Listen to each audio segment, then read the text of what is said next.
Время вышло, ублюдок. Привет, друзья! Меня зовут Олег, и вы на канале Киногост. «Охотники за разумом» Mindhunters – детективный триллер режиссера Ренни Харлина, снявшего «Крепкий орешек 2» 1990 года с Брюсом Уиллисом и «Скалолаз» 1993 года с Сильвестром Сталлоне. Слоган фильма «Охотники за разумом». Они не умеют читать мысли, но могут узнать об убийце все. За основу сюжета «Охотники за разумом» взят роман Агаты Кристи «10 негритят». Это одно из первых мест, освоенных европейцами, прибывшими в Новый Свет. В 16 веке в этих местах бросил якорь корабль с поселенцами. Их было больше сотни. Через 2 года им привезли продовольствие. И тут выяснилось, что колония поселенцев бесследно пропала. Ни людей, ни бумаг, ни улик, вообще ничего.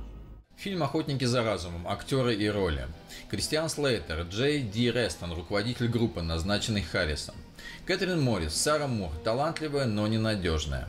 LL Cool J, Гейб Дженсен, полицейский психолог-криминалист, не член группы. Джонни Ли Миллер, Лукас Харпер, бесстрашный парень, чьи родители были убиты. Эйен Бейли, Бобби Уитман, лучше всех в группе разбирается в технике. Клифтон Коллинз-младший, Вин Шерман, передвигается в инвалидном кресле, не расстается с пистолетом. Уилл Кэмп, Рэй Фейри, остроумный интеллигент, зависимый от кофеина. Патрисия Веласкес, Николь Уиллис, решительная латиноамериканка, недавно бросившая курить. Вэл Килмер, Джейк Харрис, полицейский психолог-криминалист, руководитель экзамена. Но я сам их готовил. Ты считаешь себя умнее других? Я скажу тебе, что я об этом думаю. У тебя нет ни единого шанса. Ты ведь не знаешь, с кем имеешь дело, верно? В картину приглашали Райана Филиппа, Риз Уизерспун, Кристофера Уокена, Мартина Шина и Гэри Бьюзи. Актеры фильма «Охотники за разумом» встречались с персоналом ФБР и прошли военную подготовку с оружием, необходимую для их ролей. Специально для фильма «Охотники за разумом» в Лондоне были подготовлены 450 визуальных эффектов. 10 художников работали над ними в течение 9 месяцев. Постпродакшн картины для снижения бюджета был перенесен в Англию. Консультантом в фильме «Охотники за разумом» выступил Джеймс Гринлиф, настоящий агент ФБР. Домино, использованное на крупных планах, было в 10 раз больше нормального домино. Рейф, ты пока вон того распиши. Хорошо. Черный костюм, светлые волосы, мартини. Я утонченный мужчина и обожаю юных красоток. Лучше блондинок. Предпочтительнее рослых, с высокой, пышной... О нет, не может этого быть. Просто светлые волосы, ты угадал. Да, а высказывал свои желания. Для фильма «Охотники за разумом» сняли сразу несколько финалов. С конечным вариантом определились только после тест-просмотров. В одном из альтернативных окончаний персонаж Гейба Дженсона, LL Cool J, убивает Лукаса Харпера, Джонни Ли Миллер. Во время подготовки к съемкам в «Охотниках за разумом» LL Cool J потерял почти 40 фунтов, проходя практику с детективами по расследованию убийств в отделении полиции Филадельфии, Пенсильвания. Слейтер в «Охотниках за разумом» играет героя по имени Джей Ди. Также звали его персонажа в фильме «Смертельное влечение» 1988 года. Режиссер «Охотников за разумом» Ренни Харлин снялся в роли манекена, держащего трубку в телефонной будке в конце фильма.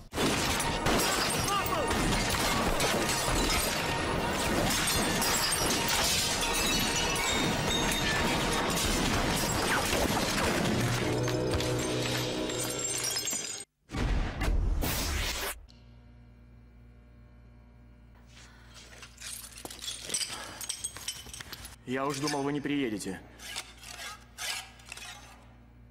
Харрис, я умираю от голода. Фильм «Охотники за разумом». Сюжет.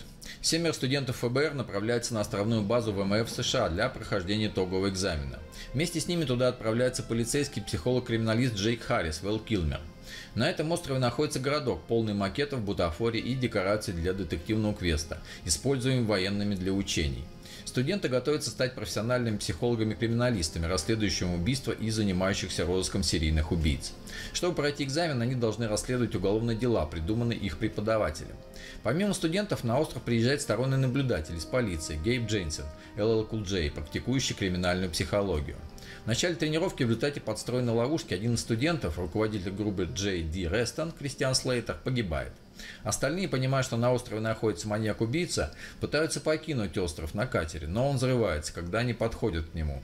Оказавшись на острове, отрезанном от внешнего мира, испытуемые пытаются вычислить маньяка, который в это время начинает одного с другим их убивать.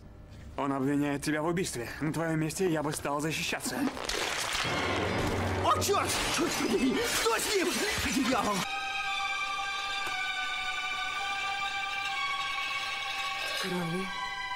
Крови нет.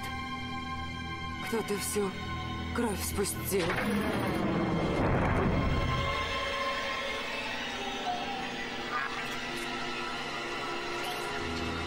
Убийцы придумывают изощренные способы убийств, но такие, которые соответствуют каждой личности. Рейв после принятия кофе теряет сознание, и убийцы обезглавливают его. Николь умирает от сигарет, пропитанных кислотой.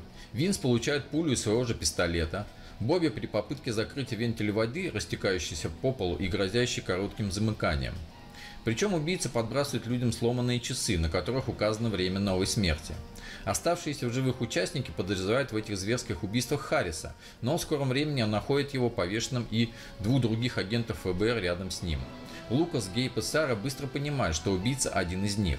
Так кто же на самом деле устроил всю эту кровавую бойню? То есть он знал, кто и когда умрет.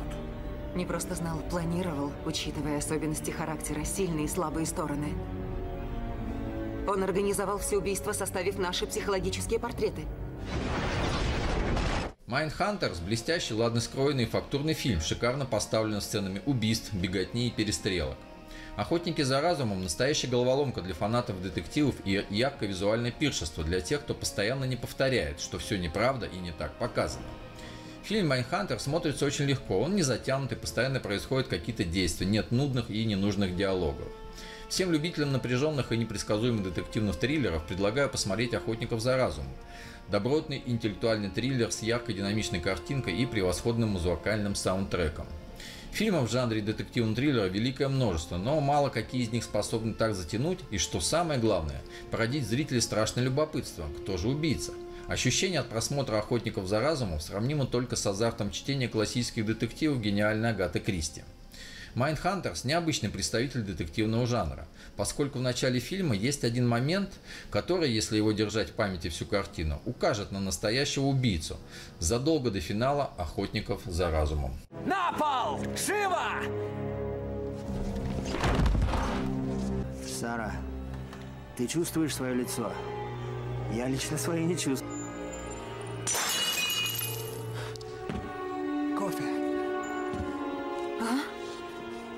В него что-то подсыпано.